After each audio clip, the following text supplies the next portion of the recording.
আজকে আমি আপনাদের এমন একটি সিসিটিভি ফুটেজ দেখাবো যা এই ভিডিওর শেষেই দেওয়া আছে, যেটা দেখলে হয়তো আপনার যদি অলৌকিক ঘটনার উপর বিশ্বাস না হয় তবুও বিশ্বাস হতে শুরু করবে। পাশাপাশি এটা আপনি ভালো কিছু দেখলেন না খারাপ কিছু, এই নিয়ে সন্দেহ তৈরি হবে। তাই বিষয়টি যদি আপনিও বুঝতে পারেন, কারণ আমি তো বুঝতে পারিনি, যদি আপনি বুঝতে পারেন তাহলে অবশ্যই কমেন্টে আমাকে জানিয়েন, কারণ আমি নিজেও জানতে চাই। বিষয়টি কিছুটা এরকম যে একটি মসজিদ আছে এবং সেই মসজিদের মধ্যে প্রচুর মানুষ একসাথে নামাজ পড়ছে।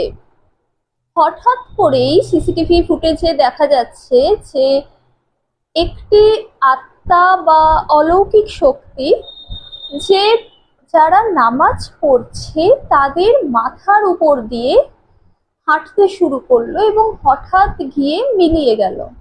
এখন বিষয়টি হচ্ছে যে মসজিদ বলুন বা মন্দির, এগুলি প্রচন্ড পবিত্র জায়গা, সুতরাং সেখানে তো কোনো খারাপ আত্মার প্রবেশ করা সম্ভব নয়।